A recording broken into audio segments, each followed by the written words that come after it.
Emily Durkheim, As regras do método sociológico. Capítulo 5. Regras relativas à explicação dos fatos sociais. A constituição das espécies é essencialmente um modo de agrupar os fatos a fim de facilitar a sua interpretação. A morfologia social encara os verdadeiros problemas da explicação científica. Qual é o método desta? 1. Caráter finalista das explicações em vigor. A utilidade de um fato não explica a sua existência. Dualidade das duas questões, estabelecida pelos fatos de sobrevivência, pela independência do órgão e da função, e a diversidade de serviços que pode prestar sucessivamente uma mesma instituição. Necessidade da investigação das causas eficientes dos fatos sociais. Importância preponderante destas causas em sociologia, demonstrada pela generalidade das práticas sociais, mesmo as mais minuciosas. A causa eficiente deve, portanto, ser determinada independentemente da função, porque deve a primeira investigação preceder a segunda, utilidade desta última. 2. Caráter psicológico do método de explicação geralmente seguido.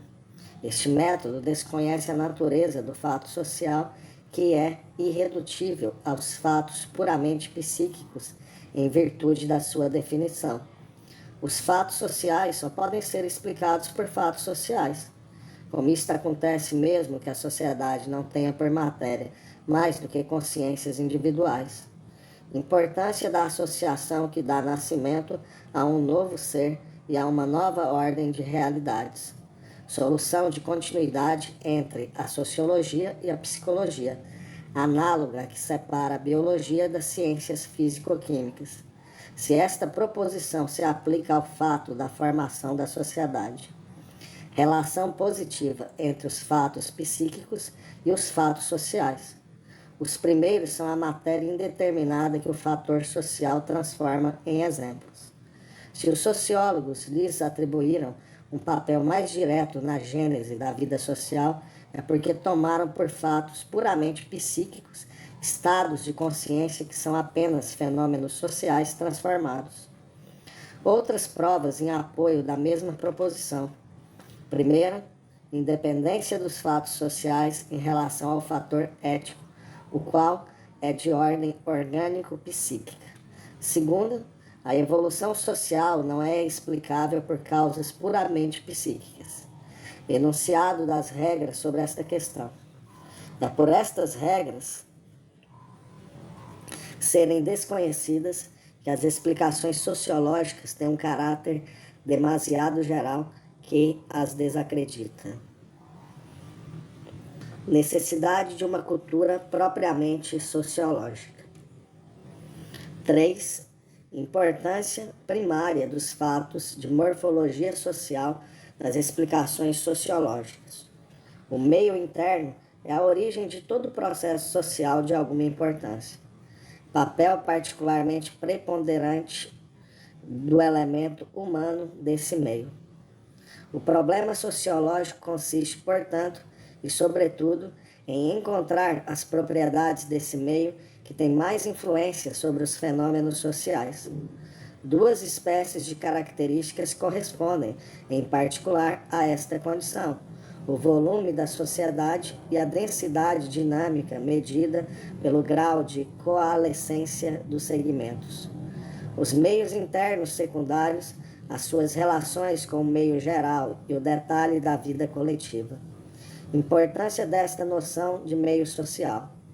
Se a rejeitamos, a sociologia deixa de poder estabelecer relações de causalidade, mas apenas relações de sucessão, não comportando a previsão científica. Exemplos tirados de Comte e de Spencer. Importância desta mesma noção para explicar como pode variar o valor útil das práticas sociais sem depender de arranjos arbitrários. Relações desta questão com a dos tipos sociais. A vida social assim concebida depende de causas internas. 4.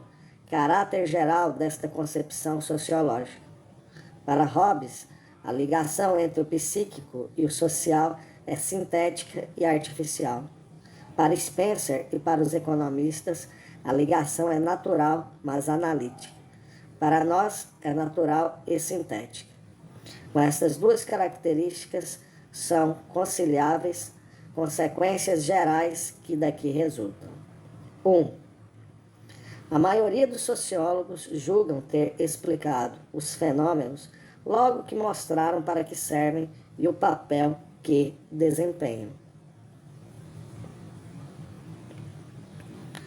Raciocina-se como se eles só existissem para desempenhar um papel e tivessem como única causa determinante o sentimento, claro ou confuso, dos serviços que são chamados a prestar.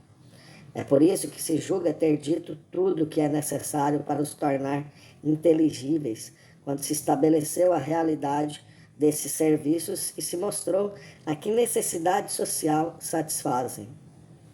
Comte, por exemplo, reduz toda a força progressiva da espécie humana à tendência fundamental, abre aspas, que incita diretamente o homem a melhorar continuamente e sob todos os aspectos a situação em que se encontra, fecha aspas. E Spencer ao desejo de uma maior felicidade. É em virtude desse princípio que explica a formação da sociedade pelas vantagens que resultam da cooperação, a instituição do governo pela utilidade que há em regularizar a cooperação militar. As transformações por que passou a família pela necessidade de conciliar cada vez mais perfeitamente os interesses dos pais, dos filhos e da sociedade. Porém, este método confunde duas questões muito diferentes. Mostrar a utilidade de um fato não é explicar como nasceu, nem como é o que é, pois as funções para que serve supõem as propriedades específicas que o caracterizam, mas não o criam. A nossa necessidade das coisas não pode fazer que sejam assim ou de outro modo, e, por conseguinte, não é tal necessidade que pode extraí-las do nada e conferir-lhes existência. Esta depende de causas de um outro gênero. O sentimento que temos da sua utilidade bem pode incitar-nos a fazer atuar estas causas e a aproveitar os resultados que implicam, mas não a suscitar estes resultados a partir do nada. Esta proposição é evidente quando se trata apenas de fenômenos materiais ou mesmo psicológicos. Também ela não seria contestada em sociologia se os fatos sociais, dada a sua imaterialidade extrema, não nos parecessem erradamente destituídos de qualquer realidade intrínseca. Como só vemos neles combinações puramente mentais, julgamos que devem surgir por si mesmos logo que pensemos neles, pelo menos se os achamos úteis. Mas como cada um deles é uma força e domina a nossa, pois é dotado de uma natureza que lhe é própria, nem o desejo nem a vontade bastam para lhe dar existência. Mesmo assim, é necessário que forças capazes de produzir esta força determinada, naturezas capazes de produzir esta natureza especial, existam. Só com esta condição será isso possível. Para reavivar o espírito de família onde este enfraqueceu, não basta que todos compreendam as suas vantagens. É necessário fazer agir diretamente as causas que, só elas, são suscetíveis de o engendrar. Para restituir a um governo a autoridade que lhe é necessária, não basta sentir esta necessidade. É preciso voltar-se para as únicas fontes de onde deriva qualquer autoridade, isto é, constituir tradições, um espírito comum, etc., etc. E para tal, é preciso retroceder ainda mais na cadeia das causas e dos efeitos, até se encontrar um ponto em que a ação do homem possa inserir-se eficazmente. O que nos mostra bem este dualismo dessas duas ordens de investigações é que um fato pode existir sem servir para nada, por nunca ter sido aplicado a nenhum fim vital ou por, depois de ter sido útil, ter perdido toda utilidade, continuando a existir unicamente pela força do hábito. De fato, há ainda mais remanescências na sociedade que no organismo. Há mesmo casos em que um costume ou uma instituição social mudam de função sem por isso mudarem de natureza. A regra Spater est quem justae nuptiae declarante permaneceu materialmente no nosso código, idêntica àquilo que era no velho direito romano. Mas, ao passo que então tinha como objetivo salvaguardar os direitos de propriedade do pai sobre os filhos da mulher legítima, é bem mais os direitos dos filhos que protege hoje em dia. O juramento começou por ser uma espécie de prova judiciária para se tornar simplesmente uma forma solene e impotente de testemunho. Desde há séculos que os dogmas religiosos do cristianismo não mudaram, mas o papel que desempenham nas nossas sociedades modernas já não é o mesmo que na Idade Média. Da mesma forma, ainda, as palavras servem para exprimir ideias novas, sem que a sua contextura se modifique. De resto, é uma proposição tão verdadeira em sociologia como em biologia, que o órgão é independente da função, isto é, que embora permanecendo o mesmo, ele pode servir para fins diferentes. Isto significa que as causas que o fazem existir são independentes dos fins para que serve. Não pretendemos dizer que as tendências, as necessidades, os desejos dos homens jamais intervêm de uma maneira ativa na evolução social. Pelo contrário, não há dúvida de que lhes é possível, conforme a maneira como pensam sobre as condições de que depende um fato, apressar ou moderar o seu desenvolvimento. Porém, e além de nunca poderem fazer alguma coisa de nada, a sua própria intervenção, quaisquer que sejam seus efeitos, só pode ter lugar em virtude de causas eficientes. Com efeito, uma tendência só pode contribuir, mesmo nesta medida restrita, para a produção de um fenômeno novo, se ela própria for nova, quer se tenha constituído inteiramente de novo, quer seja devida a alguma transformação de uma tendência anterior.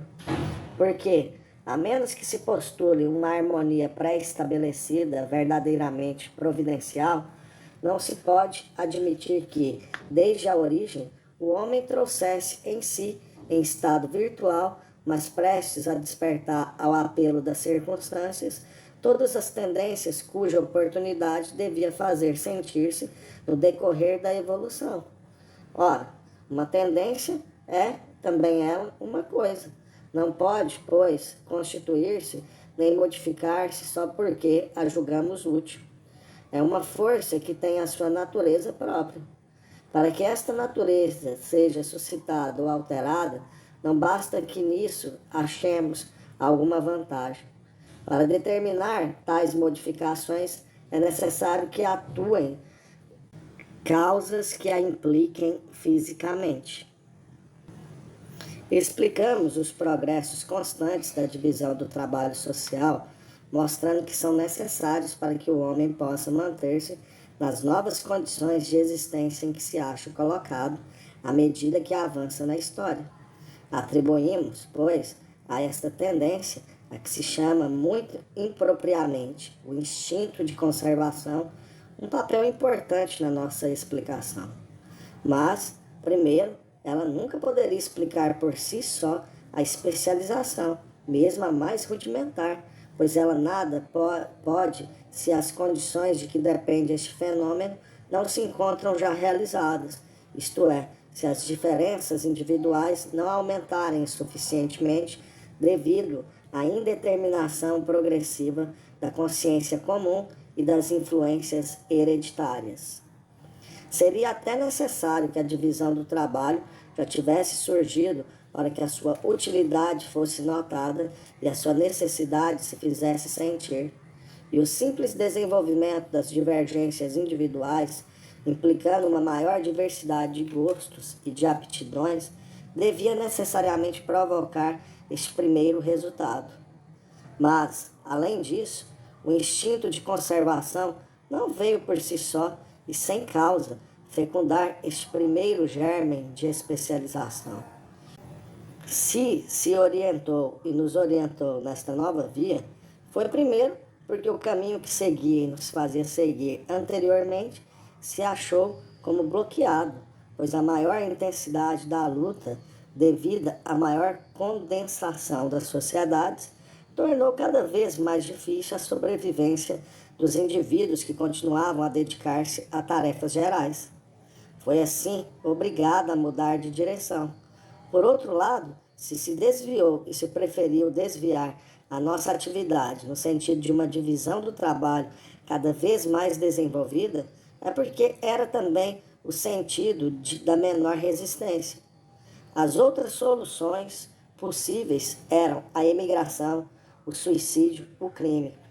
Ora, em regra, os laços que nos ligam ao nosso país, a vida, a simpatia que temos pelos nossos semelhantes, são sentimentos mais fortes e mais resistentes que os hábitos que podem afastar-nos de uma especialização mais estrita.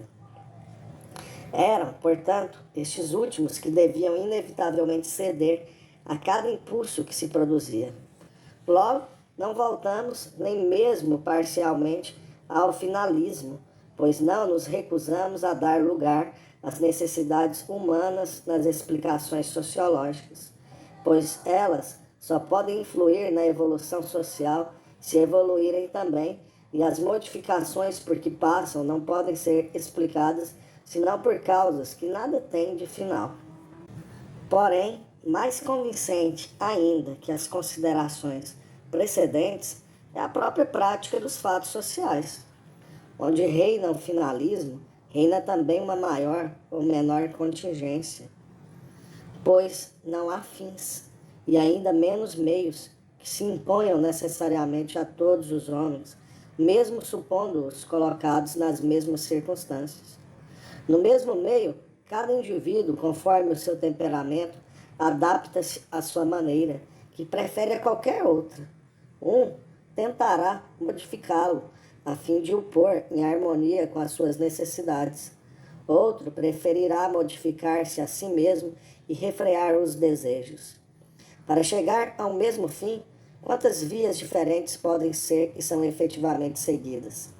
Se fosse, pois, verdade que o desenvolvimento histórico se processa em vista de fins clara ou obscuramente sentidos, os fatos sociais deveriam apresentar a mais infinita diversidade e qualquer comparação deveria ser quase impossível. Ora, é o contrário que é verdade. Sem dúvida, os acontecimentos exteriores, cuja trama constitui a parte superficial da vida social, variam de um povo para outro. Mas é assim que cada indivíduo tem a sua história, embora as bases da organização física e moral sejam as mesmas para todos.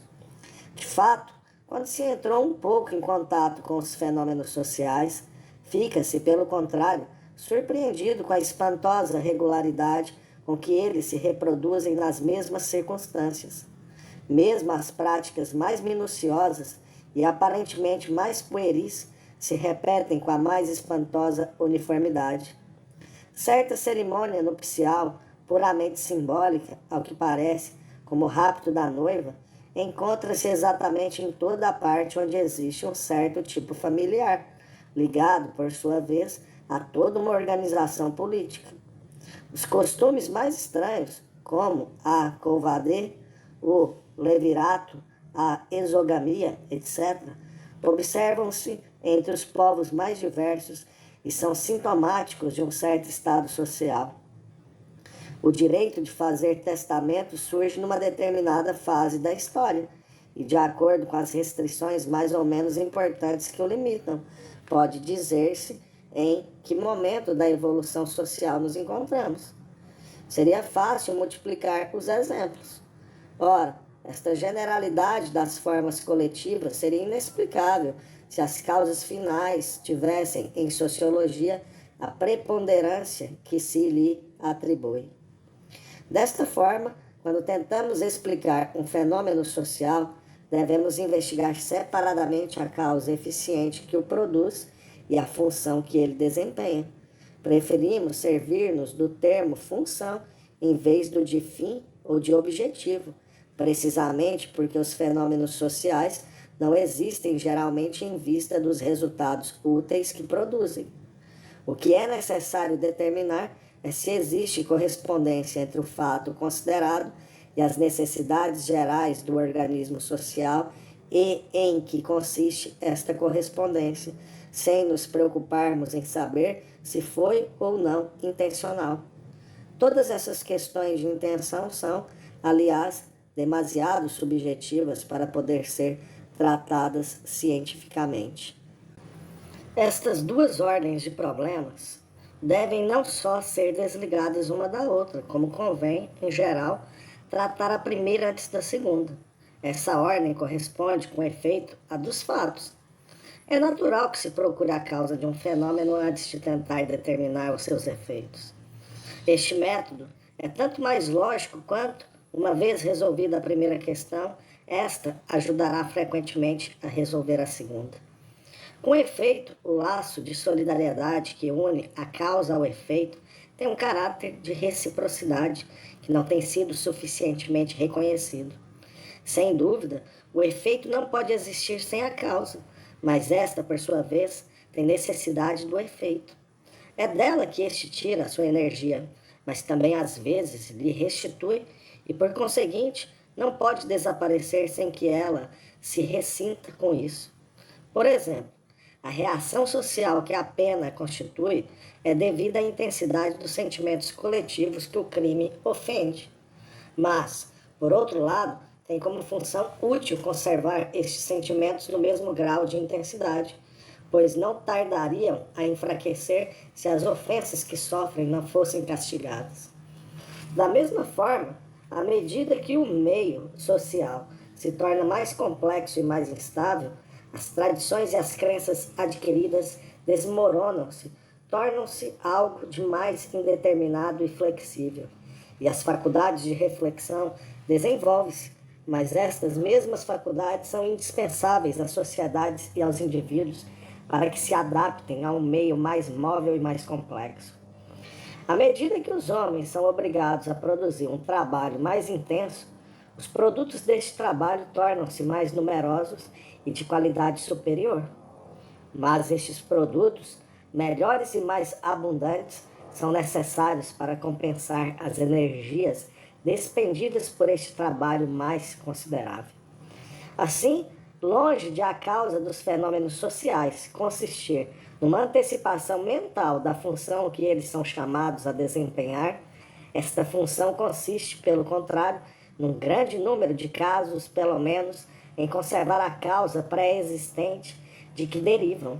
Portanto, se a segunda já for conhecida, encontrar-se-á mais facilmente a primeira.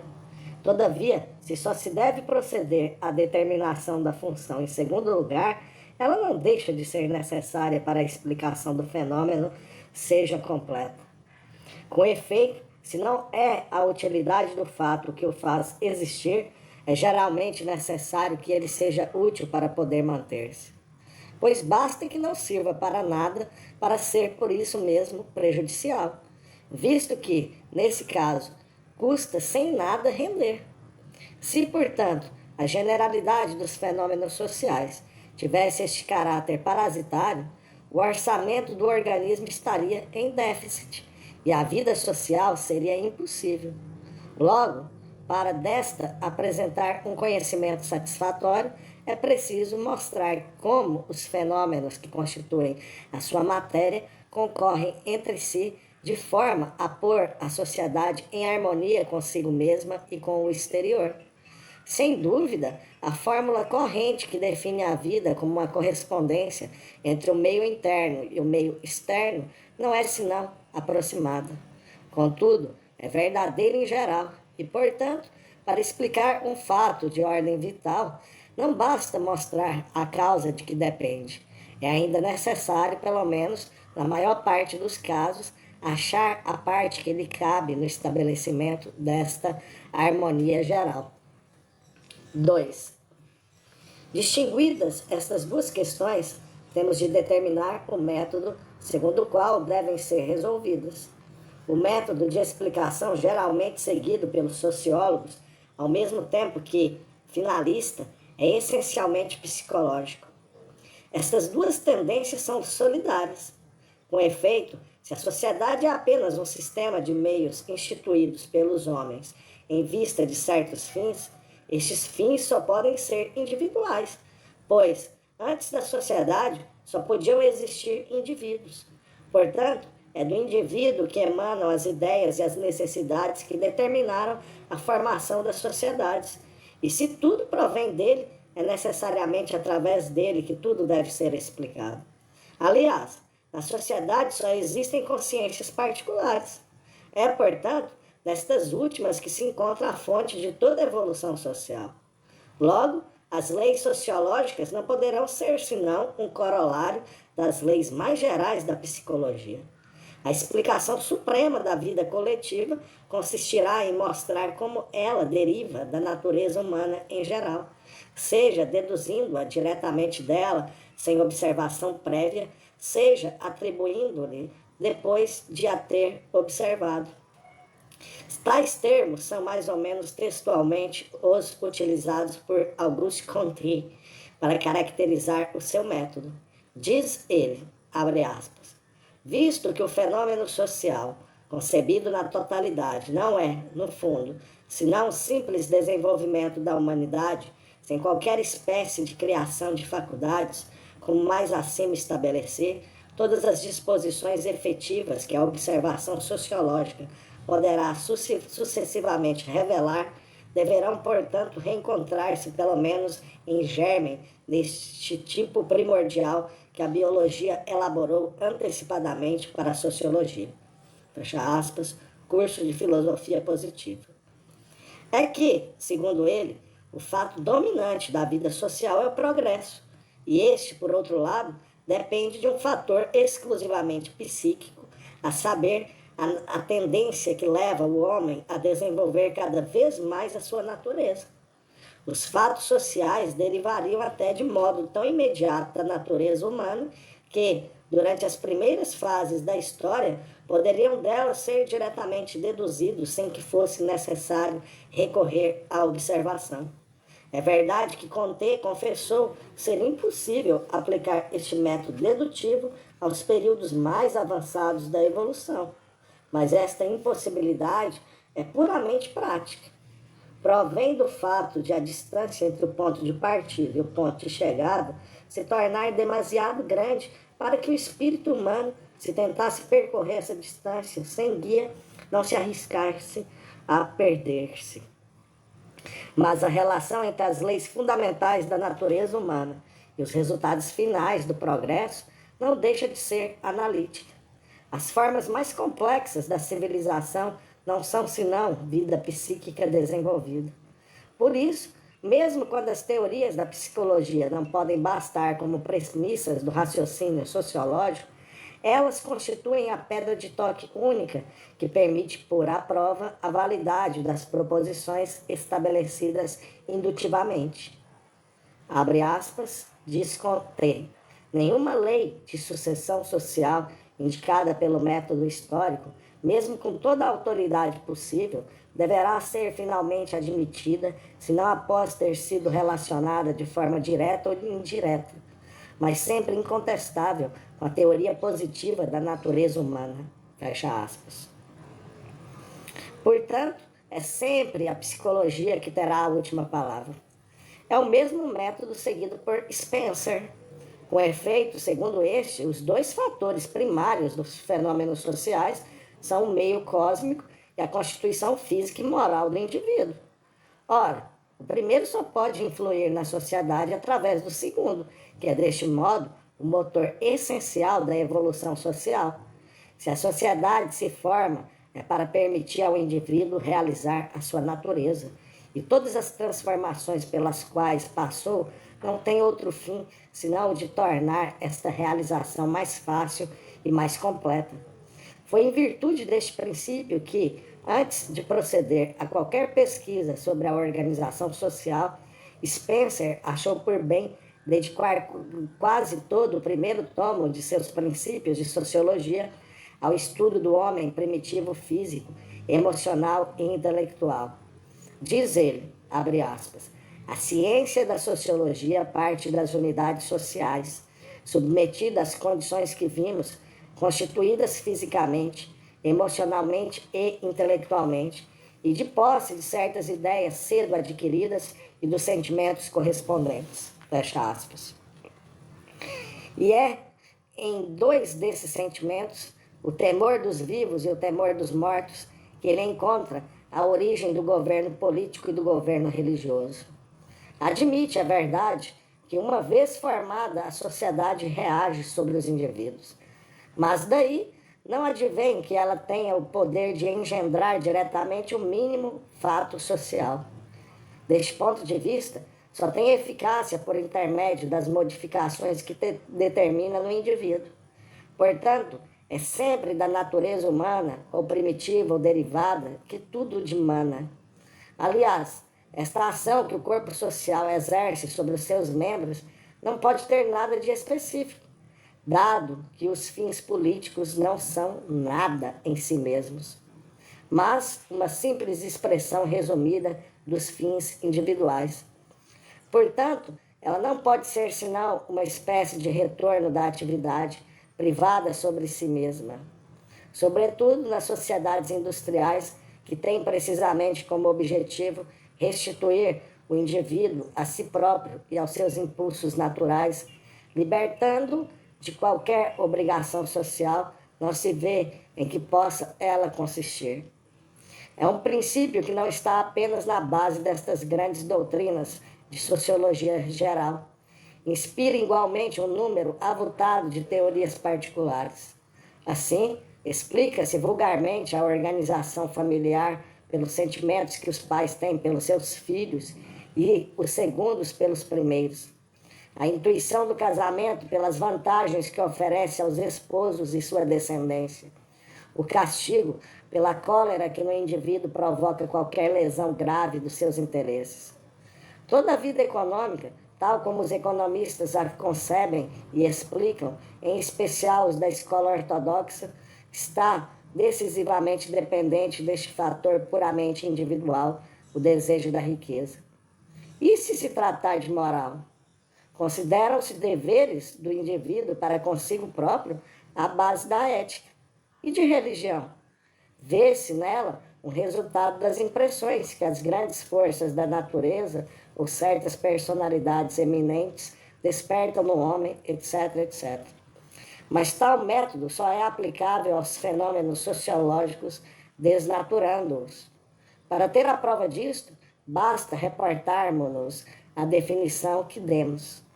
Visto que a sua característica essencial reside no poder que tem de exercer, do exterior, uma pressão sobre as consciências individuais, é porque delas não derivam. E logo a sociologia não é um corolário da psicologia. Porque este poder de constrangimento testemunha que exprime uma natureza diferente da nossa, pois só penetram em nós pela força, ou, pelo menos, exercendo sobre nós uma maior ou menor pressão. Se a vida social fosse um mero prolongamento do ser individual, não haveríamos, assim, retornar à sua fonte e invadi-la impetuosamente, dado que a autoridade perante a qual o indivíduo se inclina quando age, sente ou pensa socialmente, domina-o até esse ponto.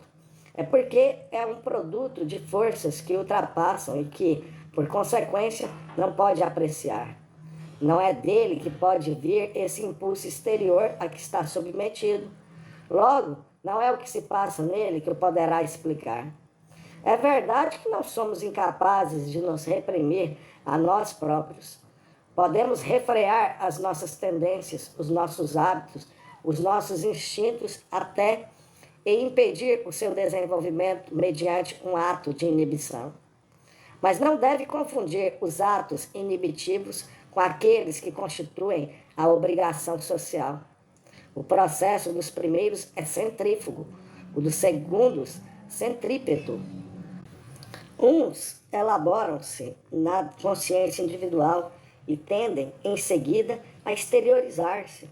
Os outros são inicialmente exteriores no indivíduo, mas tendem depois a moldá-lo do exterior à sua imagem. A inibição é, se quisermos, o meio pelo qual a obrigação social produz os seus efeitos psíquicos. Não é essa obrigação. Uma vez afastado o indivíduo, resta-nos apenas a sociedade. É, pois, na natureza da própria sociedade que deve procurar-se a explicação da vida social.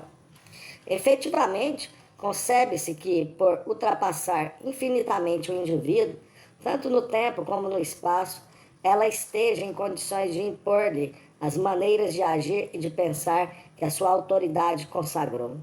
Esta pressão, que é o sinal distintivo dos fatos sociais, é a que todos exercem sobre cada um.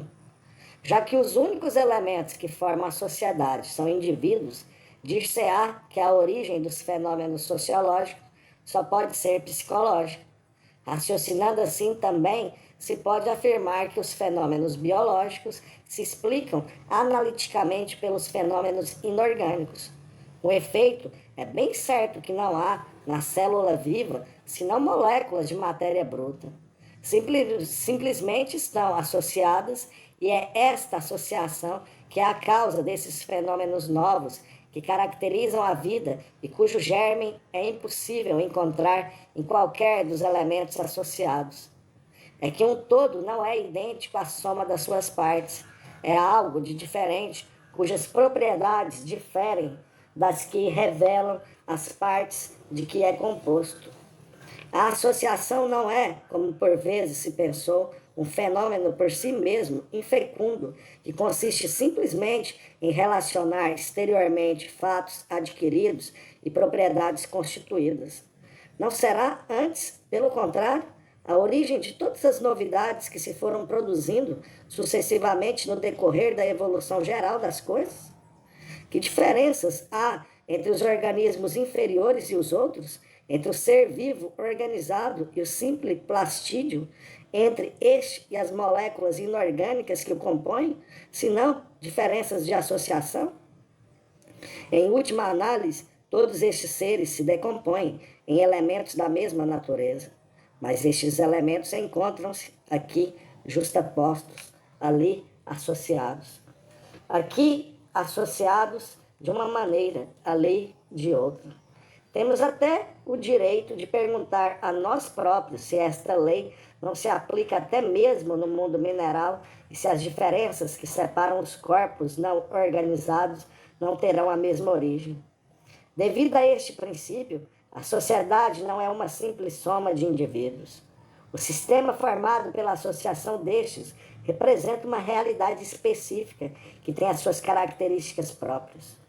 Sem dúvida, nada se pode produzir de coletivo se não houver consciências particulares, mas esta condição necessária não é suficiente.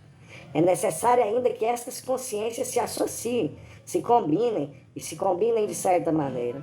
É desta combinação que resulta a vida social e, por conseguinte, é esta combinação que a explica.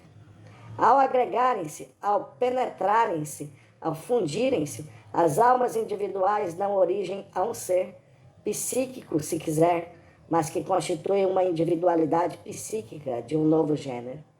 É, portanto, na natureza desta individualidade e não na das unidades componentes que se deve ir procurar as causas próximas e determinantes dos fatos que nela se produzem. O grupo pensa, sente e age de um modo muito diferente do que o fariam os seus membros se acaso estivessem isolados. Portanto, se parte destes últimos, não se poderá compreender absolutamente nada do que se passa no grupo.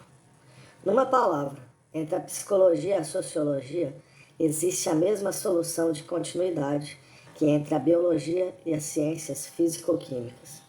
Por conseguinte, todas as vezes que um fenômeno social é diretamente explicado por um fenômeno psíquico, podemos estar certos de que a explicação é falsa.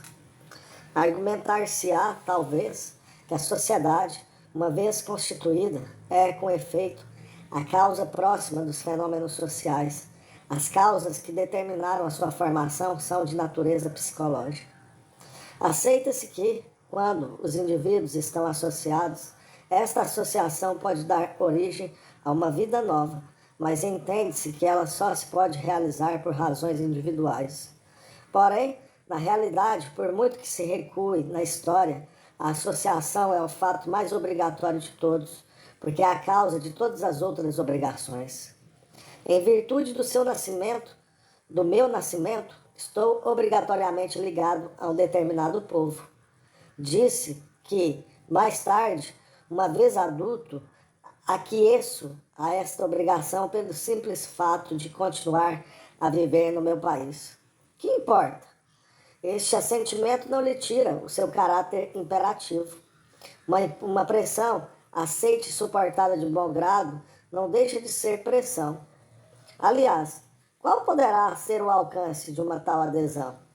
Em primeiro lugar, é forçada, pois na grande maioria dos casos nos é material e moralmente impossível despojarmos-nos de nossa nacionalidade. Uma tal renúncia é mesmo geralmente considerada como uma abjuração.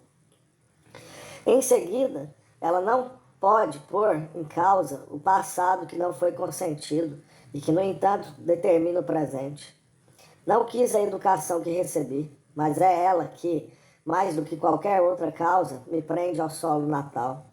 Finalmente, não pode ter nenhum valor moral para o futuro, uma vez que ele é desconhecido. Não conheço sequer todos os deveres que um dia me poderão caber na minha qualidade de cidadão. Como poderia eu aceitá-los antecipadamente? Ora, tudo que é obrigatório já o demonstramos. Tem a sua origem fora do indivíduo. Portanto, enquanto não sairmos do âmbito da história, a associação apresenta o mesmo caráter que os outros fatos e, por conseguinte, explica-se da mesma maneira. Por outro lado, como todas as sociedades nasceram de outras sociedades sem solução de continuidade, podemos estar certos de que, em todo o decurso da evolução social, não houve um momento em que os indivíduos tivessem verdadeiramente de deliberar para saber que entrariam ou não na vida coletiva, ou antes nesta que naquela. Para se poder fazer esta pergunta, seria, pois, necessário retroceder até as origens de qualquer sociedade. Mas as soluções, sempre duvidosas, que se podem dar a tais problemas, nunca podem de modo algum afetar o método segundo o qual devem ser tratados os fatos da história. Não temos, portanto, de os discutir, mas enganar-se-iam estranhamente acerca do nosso pensamento, se, do que precede, tirassem a conclusão de que a sociologia, segundo nós, deve, ou mesmo pode, fazer abstração do homem e das suas faculdades. Pelo contrário, é claro que as características gerais da natureza humana entram no trabalho de elaboração de que resulta a vida social. Simplesmente não são elas que a suscitam ou lhe conferem a sua forma particular. Tornam-na unicamente possível. As causas geradoras das representações, das emoções, das tendências coletivas não são certos estados da consciência dos particulares, mas as condições em que se encontra o corpo social no seu conjunto. É claro que só se podem realizar se as naturezas individuais lhe não forem refratárias. Mas estas não são apenas a matéria indeterminada que o fator social determina e transforma. A sua contribuição consiste exclusivamente em estados muito gerais, em predisposições vagas e, por conseguinte, plásticas, que não poderiam, por si sós, tomar as formas definidas e complexas que caracterizam os fenômenos sociais, se outros agentes não interviessem. Que abismo não há, por exemplo, entre os sentimentos que o homem sente diante de forças superiores à sua e à instituição religiosa que os seus credos, as suas práticas tão múltiplas e complicadas, a sua organização material e moral. Entre as condições psíquicas da simpatia que dois seres do mesmo sangue sentem um pelo outro e o conjunto espesso de regras jurídicas e morais que determinam a estrutura da família, as relações das pessoas entre elas, das coisas com as pessoas, etc. Vimos que, mesmo quando a sociedade se reduz a uma multidão desorganizada, os sentimentos coletivos que nela se formam não só podem ser diferentes, como podem opor-se à média dos sentimentos individuais. Quanto maior ainda não será o afastamento quando a pressão que o indivíduo suporta é a de uma sociedade regular, em que a ação dos contemporâneos se acrescenta à das gerações anteriores e à da tradição. Uma explicação puramente psicológica dos fatos sociais deixa, portanto, inevitavelmente escapar tudo o que eles têm de específico, isto é, social. O que ocultou aos olhos de tantos sociólogos a insuficiência deste método foi o fato de, tomando o efeito pela causa, terem frequentemente citado como condições determinantes dos fenômenos sociais certos estados psíquicos relativamente definidos e especiais, mas que, na realidade, são consequência daqueles. Assim, considerou-se inato um certo sentimento de religiosidade no homem, um certo mínimo de ciúme sexual, de piedade filial, de amor paterno, etc. E foi a partir daí que se quis explicar a religião, o casamento, a família. Mas a história revela que estas tendências, longe de serem inerentes à natureza humana, ou não existem de todo em certas condições sociais, ou manifestam tais variações de uma sociedade para outra, que o resíduo que se obtém depois de se eliminarem todas estas diferenças, e que unicamente se pode considerar de origem psicológica, se reduz a algo de vago e de esquemático, que deixa os fatos que interessa explicar a uma distância infinita. Quer isto dizer, portanto, que longe de serem a base da organização coletiva, estes sentimentos resultam dela. Nem sequer está de forma nenhuma provado que a tendência para a sociabilidade tenha sido, desde a origem, um instinto congenital do gênero humano. É muito mais natural ver nela um produto da vida social que lentamente se organizou em nós, porque é um fato de observação que os animais são ou não sociáveis conforme as disposições dos seus habitats os obrigam à vida em comum ou os afastam dela. É ainda necessário acrescentar que, mesmo entre estas tendências mais determinadas e a realidade social, a diferença permanece considerável. Existe um meio de isolar quase completamente o fator psicológico de forma a poder precisar o alcance da sua ação. É indagar de que maneira a raça afeta a evolução social. Com efeito, os caracteres étnicos são de ordem orgânico-psíquica.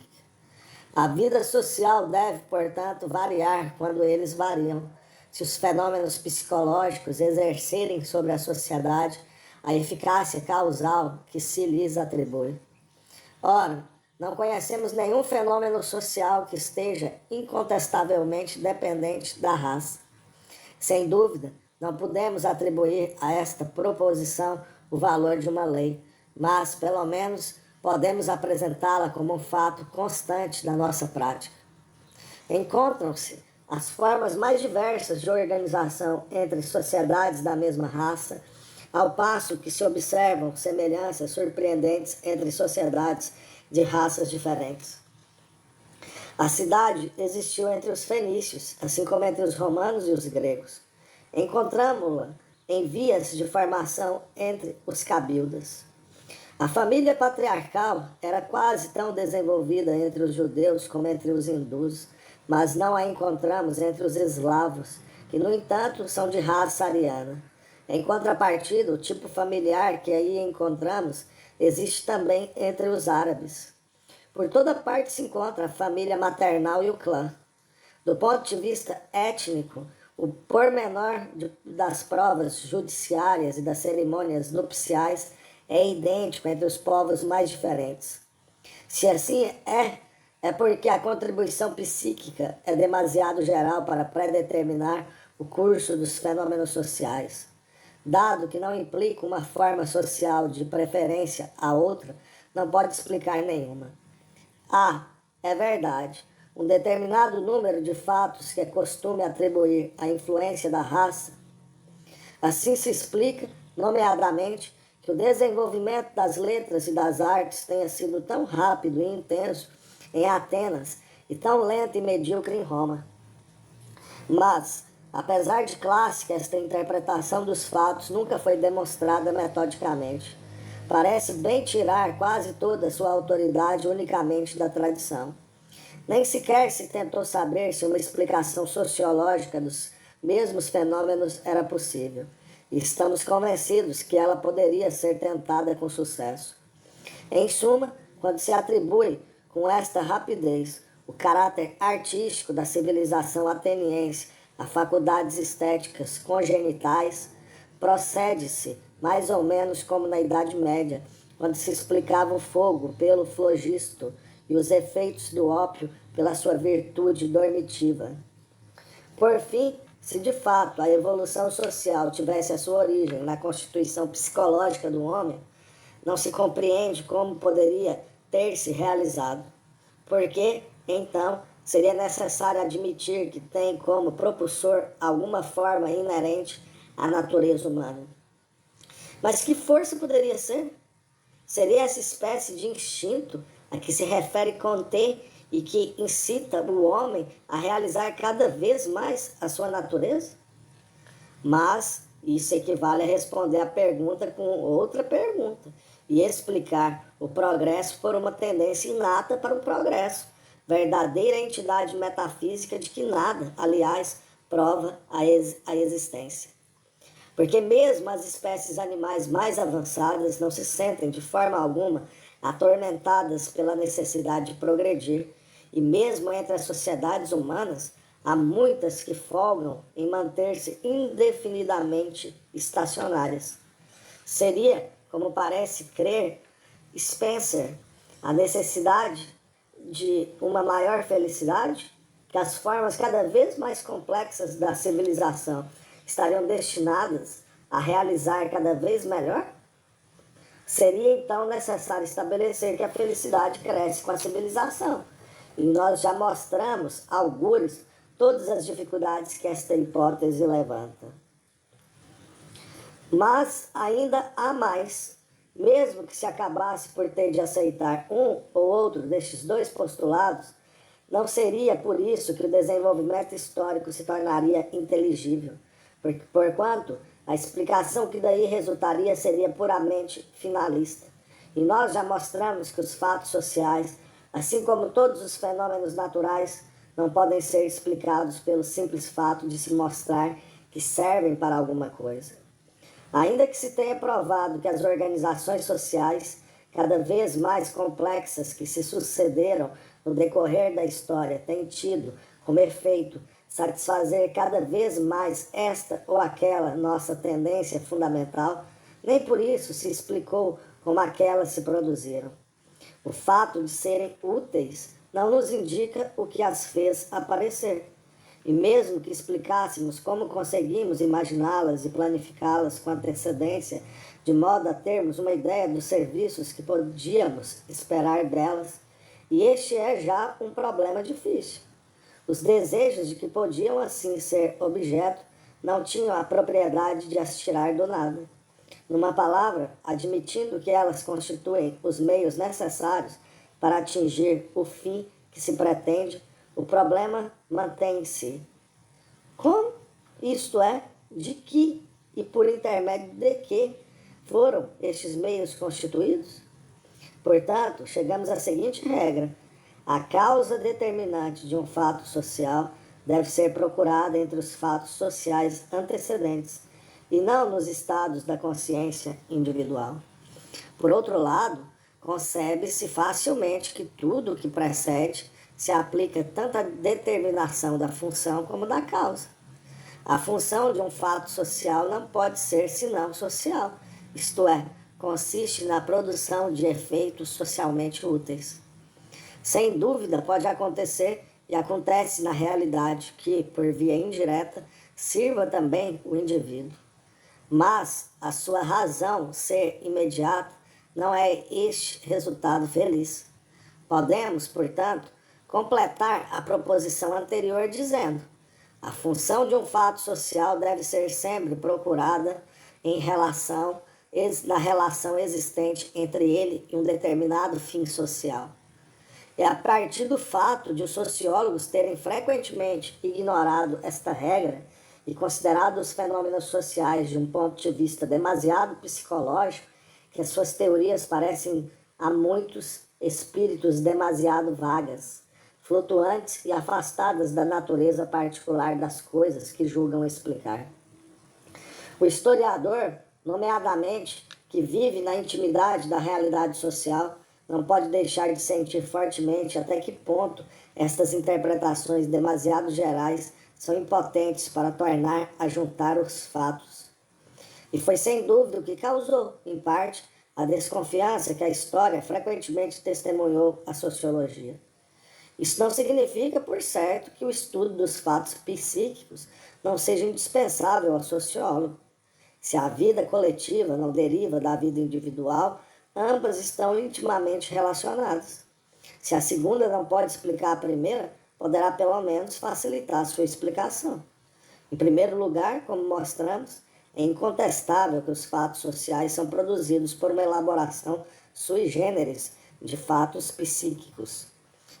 Mas, além disso, esta própria elaboração não deixa de ter analogia com a que se realiza em cada consciência individual e que transforma progressivamente os elementos primários, sensações, reflexos, instintos que originalmente a constituem. Não foi sem razão que se afirmou que o próprio eu era uma sociedade, assim como o organismo, embora de outra maneira, e há já muito que os psicólogos mostraram que toda a importância do fator associação para a explicação da vida do espírito. Mais ainda, que uma cultura biológica, uma cultura psicológica, portanto, constitui para o sociólogo uma propedêutica necessária, mas só lhe será útil com a condição de se libertar dela depois de a ter admitido e de a ultrapassar, completando-a com uma cultura especialmente sociológica. É necessário que renuncie a fazer da psicologia, de certa forma, o centro das suas operações, o ponto de onde devem partir e onde devem reconduzi-lo às incursões que arrisca no mundo social, e que se coloque mesmo no centro dos fatos sociais para observá-los bem de frente e sem intermediários, exigindo apenas a ciência do indivíduo, uma preparação geral e, se necessário, sugestões úteis. Nota: os fenômenos psíquicos só podem ter consequências sociais quando estão intimamente unidos a fenômenos sociais que a ação de uns e de outros se confunde necessariamente. É o caso de certos fatos sociopsíquicos. Assim, um funcionário é simultaneamente uma força social e um indivíduo.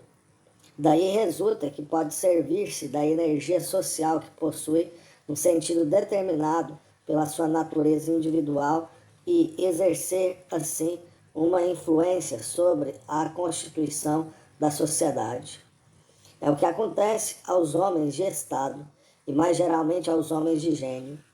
Estes, ainda que não desempenhem uma função social, tiram dos sentimentos coletivos de que são alvo uma autoridade que é também uma força social e que, em certa medida, podem pôr ao serviço de ideias pessoais. Mas vê-se que estes casos são devidos a acidentes individuais e, por conseguinte, não podem afetar os traços constitutivos da espécie social, a única que é objeto de ciência. A restrição ao princípio acima enunciado não tem, portanto, grande importância para o sociólogo. 3. Uma vez que os fatos de morfologia social são da mesma natureza que os fenômenos fisiológicos, devem ser explicados segundo esta mesma regra que acabamos de anunciar. Todavia, de tudo o que precede, resulta que eles desempenham um papel preponderante na vida coletiva e, por conseguinte, nas explicações sociológicas. Então, se a condição determinante dos fenômenos sociais consiste, como mostramos, no próprio fato da associação, eles devem variar consoante as formas desta associação, isto é, consoante as maneiras como estão agrupadas as partes constituintes da sociedade.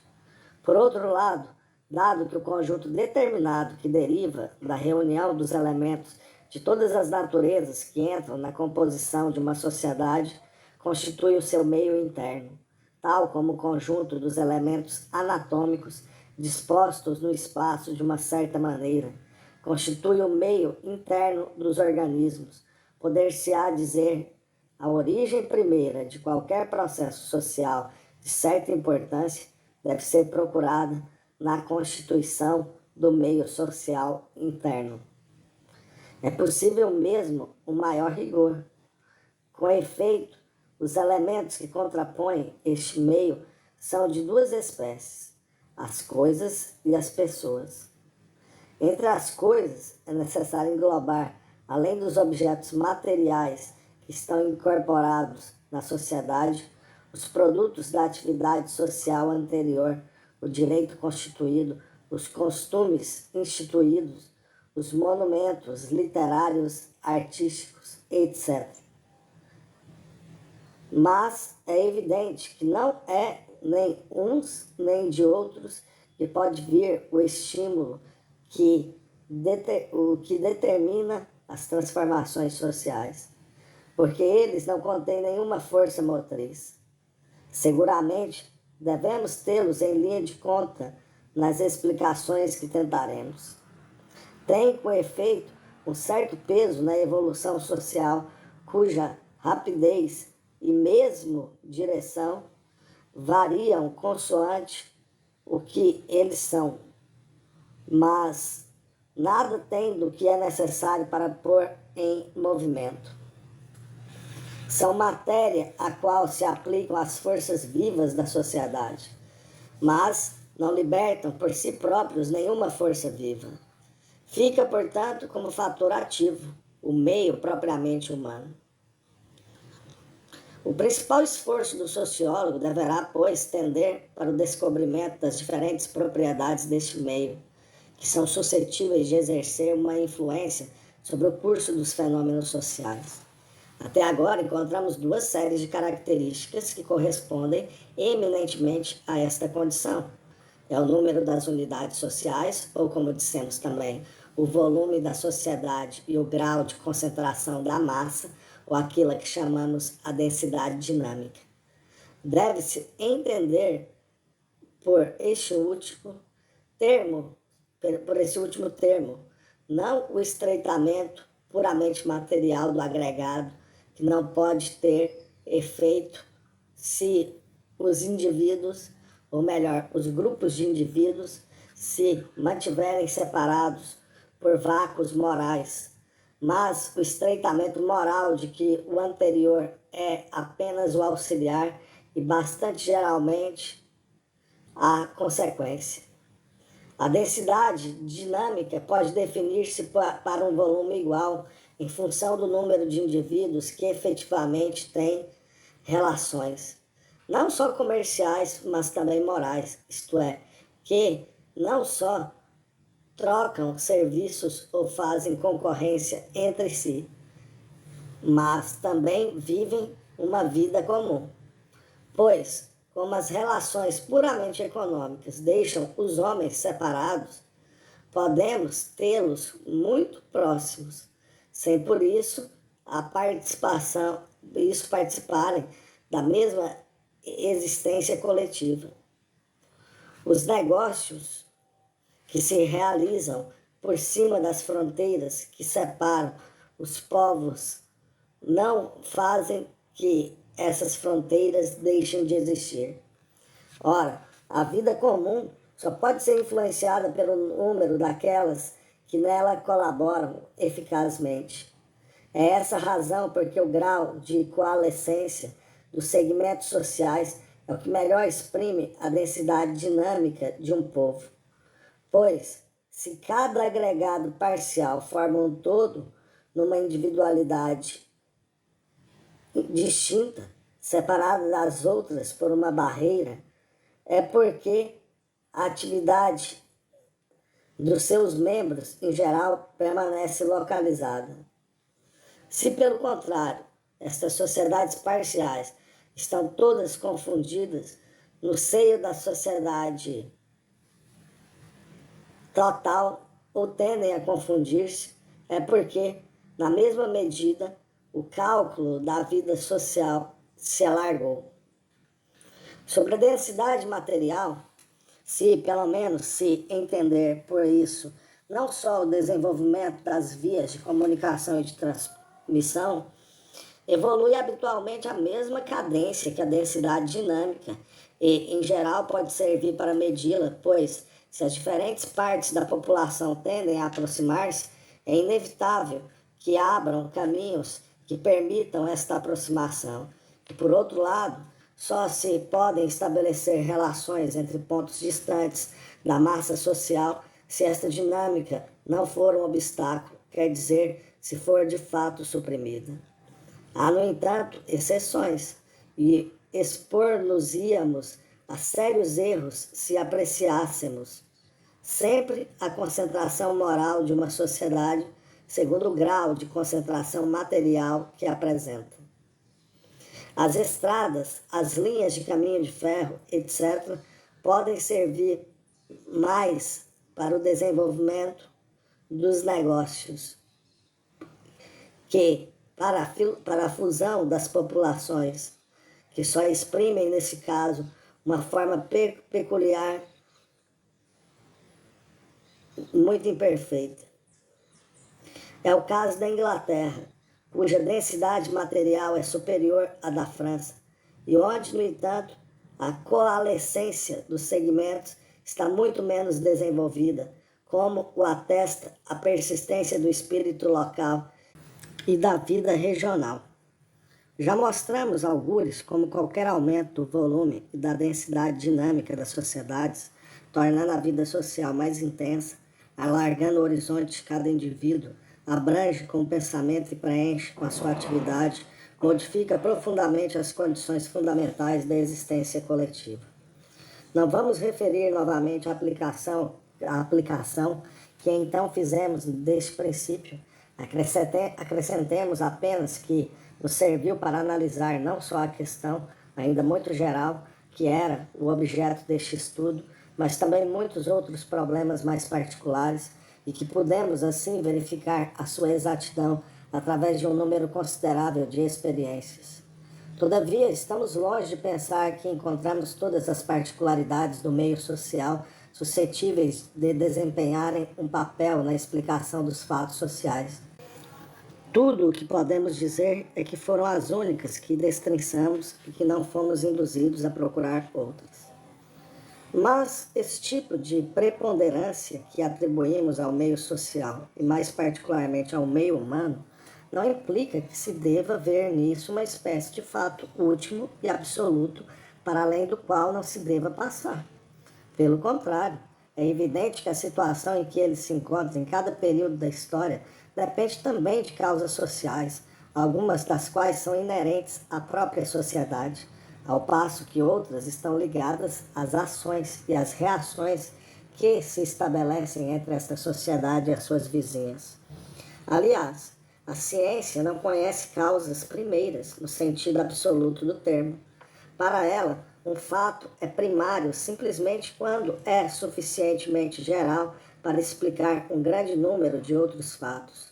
Ora, o meio social é certamente um fator deste gênero, pois quaisquer que sejam as causas, as modificações que nele se produzem repercutem-se em todas as direções do organismo social e não podem deixar de afetar mais ou menos todas as funções. O que acabamos de dizer acerca do meio geral da sociedade pode repetir-se acerca dos meios restritos de cada um dos grupos particulares que ela encerra. Por exemplo, a vida familiar será completamente diferente consoante a família for mais ou menos numerosa, mais ou menos fechada sobre si mesma. Da mesma maneira, se as corporações profissionais se reconstituem de forma que cada uma delas esteja ramificada em toda a extensão do território, em vez de continuar circunscrita, como antigamente, aos limites de uma cidade, a ação que irão exercer será muito diferente da que exerceram outrora.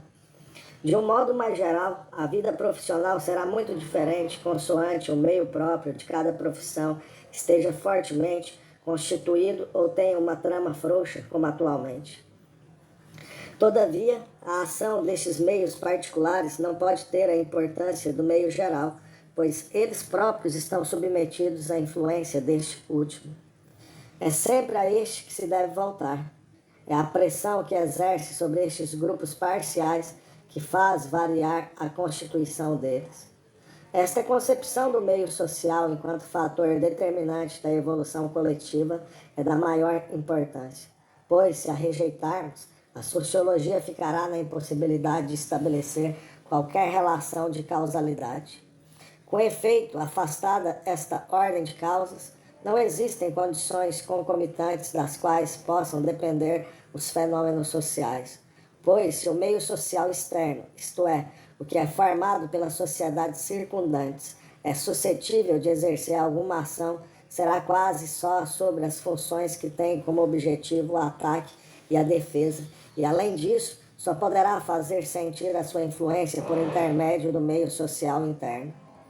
As principais causas do desenvolvimento histórico não estariam, portanto, entre as circunfusa, estariam todas no passado. Elas mesmas fariam parte desse desenvolvimento, do qual constituiriam simplesmente fases mais antigas.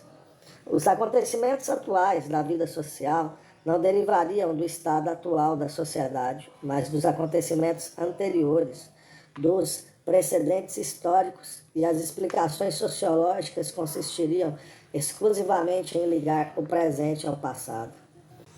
É verdade que isto pode parecer suficiente. Não se diz correntemente que a história tem precisamente como objetivo encadear os acontecimentos segundo a sua ordem de sucessão? Mas é impossível conceber como é que o estado a que chegou a civilização num determinado momento poderia ser a causa determinante do estado seguinte. As etapas que a humanidade percorre sucessivamente não dão origem umas às outras. Compreende-se que os progressos realizados numa determinada época no campo jurídico, econômico, político, etc., tomem possíveis novos progressos, mas em que é que os predeterminam? São um ponto de partida que permite levar mais longe. Mas o que é que nos incita a ir mais longe? Seria necessário, então, admitir uma tendência interna que leva a humanidade a ultrapassar incessantemente os resultados adquiridos, seja para se realizar completamente, seja para aumentar a sua felicidade, e o objetivo da sociologia seria encontrar a ordem segundo a qual se desenvolveu essa tendência. Mas, sem voltarmos às dificuldades que implica tal hipótese, em todo caso, a lei que exprime este desenvolvimento nada pode ter nada de causal. Com efeito, uma relação de causalidade só poderá ser estabelecida entre dois fatos dados. Ora, esta tendência que se supõe ser a causa deste desenvolvimento não é dada. É apenas postulada e construída pelo espírito com base nos efeitos que se lhe atribuem. É uma espécie de faculdade motriz que imaginamos sobre o movimento, a fim de explicá-lo. Mas a causa eficiente de um movimento só pode ser um outro movimento, não uma virtualidade deste gênero. Tudo aquilo, portanto, que atingimos experimentalmente na espécie é uma sucessão de modificações entre as quais não existe vínculo causal. O estado antecedente não produz o consequente, sendo a relação entre eles exclusivamente cronológica. Por isso, nestas condições, é impossível qualquer previsão científica. Bem podemos dizer como as coisas se sucederam até agora, mas não a ordem porque se sucederão de hoje em diante, pois a causa da qual se supõe dependerem não está cientificamente determinada nem é determinável. Admite-se habitualmente, é verdade, que a evolução prosseguirá no mesmo sentido do passado, mas isto é um mero postulado. Nada nos assegura que os fatos realizados exprimem de modo suficientemente completo a natureza desta tendência, para que se possa conjecturar o termo a que esta aspira a partir daqueles pelos quais passou sucessivamente. E por que razão haveria de ser retilínea a direção que segue e que imprime? A razão porque o número das relações causais estabelecidas pelos sociólogos é tão restrito é que, à parte algumas exceções de que Montesquieu é o exemplo mais ilustre, a antiga filosofia da história interessou-se unicamente por descobrir o sentido geral do desenvolvimento da humanidade, sem procurar ligar as fases desta evolução a qualquer condição concomitante. Por grandes que fossem os serviços que Comte prestou à filosofia social, os termos em que ele põe o problema sociológico não diferem dos anteriores. Assim, a sua célebre lei dos 3 estados não tem nada a ver com uma relação de causalidade. Mesmo que fosse exata, só seria e só poderia ser empírica. E um relance sumário pela história passada do gênero humano é de uma forma inteiramente arbitrária que Comte considera o 3º estado como o estado definitivo da humanidade. Quem nos diz que não surgirá um outro no futuro? Finalmente, a lei que domina a sociologia de Spencer não parece ser de natureza diferente.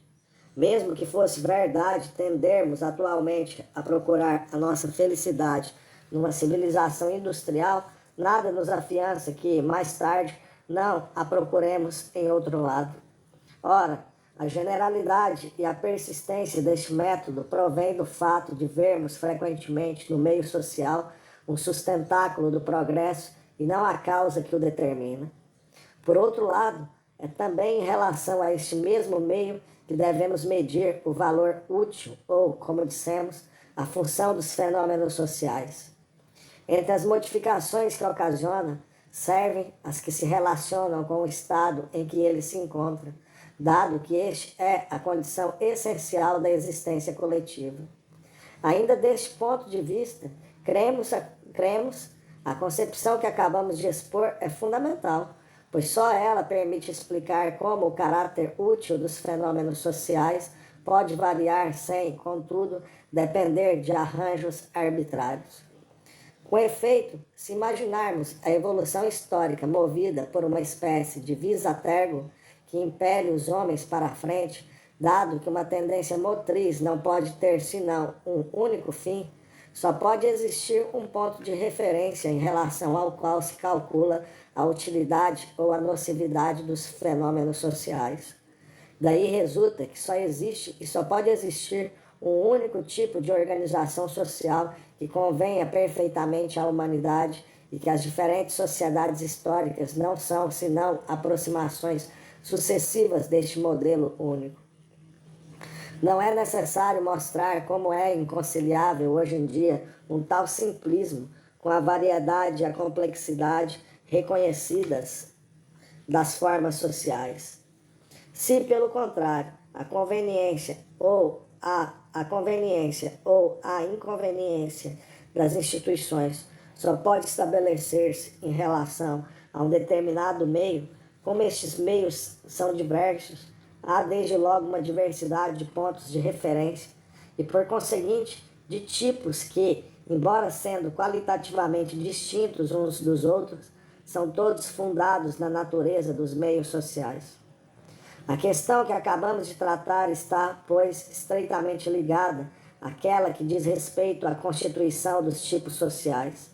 Se há espécies sociais, é porque a vida coletiva depende, antes de mais, de condições concomitantes que apresentam certa diversidade.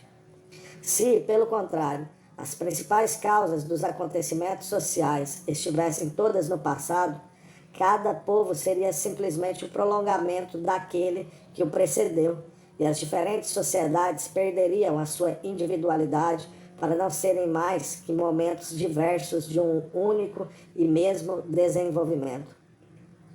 Dado que, por outro lado, a constituição do meio social resulta do modo de composição dos agregados sociais, de tal modo que estas duas expressões são, no fundo, sinônimas, temos agora a prova de que não há caracteres mais essenciais do que aqueles que apontamos com base na classificação sociológica. Por fim, deve-se compreender agora, melhor que anteriormente, quão injusto seria apoiar-se nos termos, condições exteriores e meio para acusar o nosso método de procurar as fontes da vida fora do ser vivo. Muito pelo contrário, as considerações que se acabam de ler conduzem à ideia de que as causas dos fenômenos sociais são internas à sociedade. É antes a teoria que faz derivar a sociedade do indivíduo, que se poderia com justiça acusar de procurar tirar o interior do exterior e o mais do menos, pois que explica o ser social por algo diferente dele próprio e tenta das partes deduzir o todo. Os princípios que precedem desconhecem tão pouco o caráter espontâneo de qualquer ser vivo que, se os aplicarmos à biologia e à psicologia, teremos de admitir que também a vida individual se elabora inteiramente no interior do indivíduo. 4. A partir das regras estabelecidas anteriormente, deduz-se uma certa concepção da sociedade e da vida coletiva.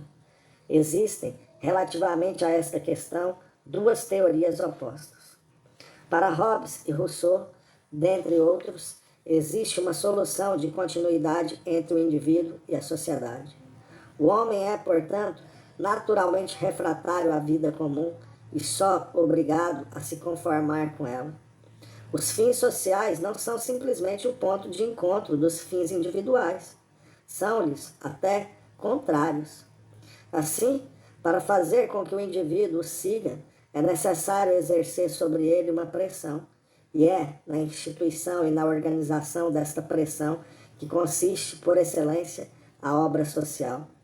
Simplesmente, visto que o indivíduo é considerado a única e exclusiva realidade do reino humano, esta organização, que tem por objetivo tolhê-lo e refreá-lo, só pode ser concebida como artificial.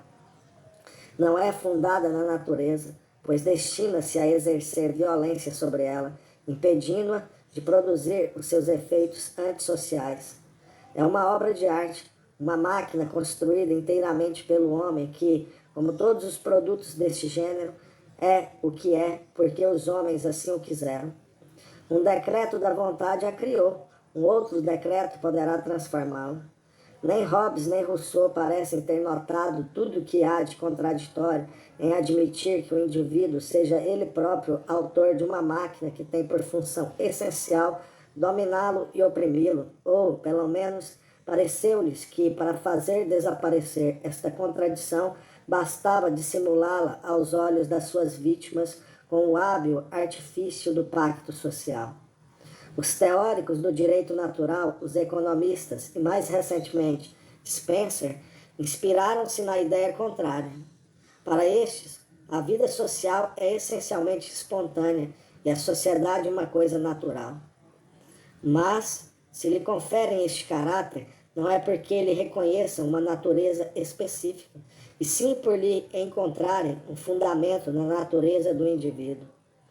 A semelhança dos pensadores anteriores, não vêem nela um sistema de coisas existindo por si só devido às causas que lhes são específicas.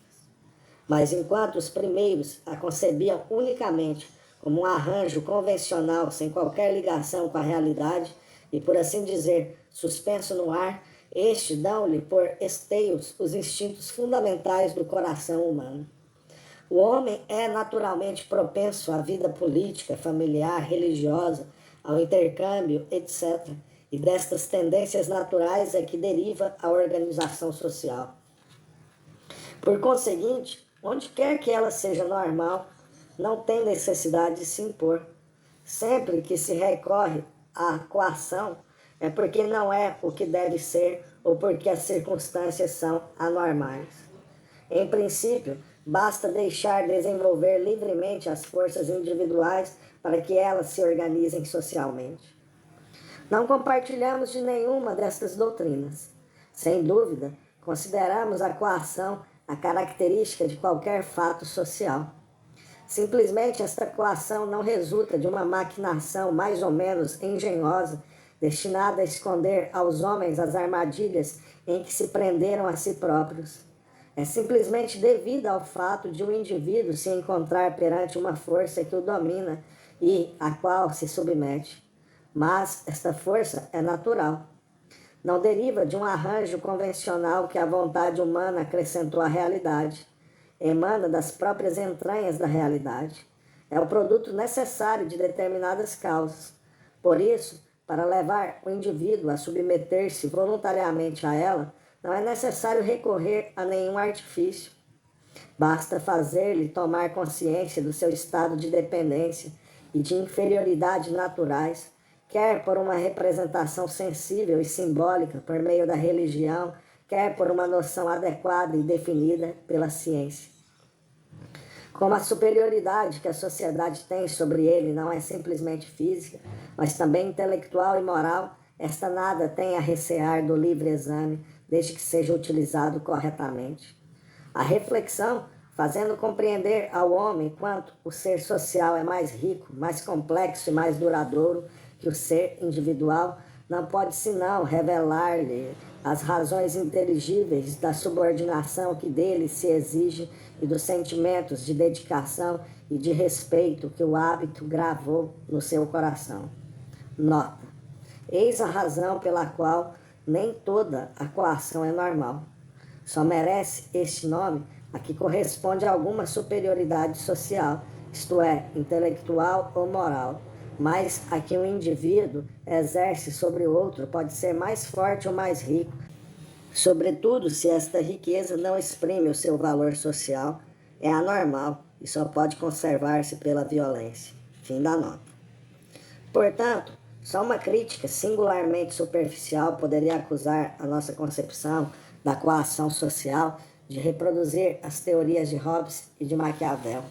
Mas, se, contrariamente a estes filósofos, afirmamos que a vida social é natural, não é porque encontramos a sua origem na natureza do indivíduo. É por ela derivar diretamente do ser coletivo que é, por si mesma, uma natureza sui generis. É por resultar da elaboração especial que estão submetidas as consciências particulares devido à sua associação, da qual emana uma nova forma de existência. Nota: nossa teoria é mesmo mais oposta à de Hobbes que a do direito natural. Com efeito, para os partidários desta última doutrina, a vida coletiva só é natural na medida em que pode ser deduzida da natureza individual, pois somente as formas mais gerais da organização social podem rigorosamente derivar desta origem. Quanto ao pormenor, está demasiado longe da extrema generalidade das propriedades psíquicas para poder estar em conexão com elas. Parece, portanto, tão artificial aos discípulos desta escola como aos seus adversários. Para nós, pelo contrário, tudo é natural, mesmo os arranjos mais especiais, porque tudo se funda na natureza da sociedade. Fim da nota. Se, portanto, de acordo com uns, reconhecemos que ela se apresenta ao indivíduo sob o aspecto da coação, admitimos também, à semelhança dos outros, que ela é um produto espontâneo da realidade. E o que liga logicamente esses dois elementos, aparentemente contraditórios, é que a realidade de onde emana ultrapassa o indivíduo. Quer isto dizer que os termos coação e espontaneidade não têm na nossa terminologia o sentido dado por Hobbes ao primeiro e por Spencer ao segundo. Em resumo, a maior parte das tentativas que foram feitas para explicar racionalmente os fatos sociais pode objetar-se que ou faziam desaparecer qualquer ideia de disciplina social ou só conseguiam conservá-la graças a falsos subterfúgios. Pelo contrário, as regras que acabamos de expor permitiriam construir uma sociologia que veria no espírito de disciplina a condição essencial de toda a vida em comum, fundamentando-o ao mesmo tempo na razão e na verdade.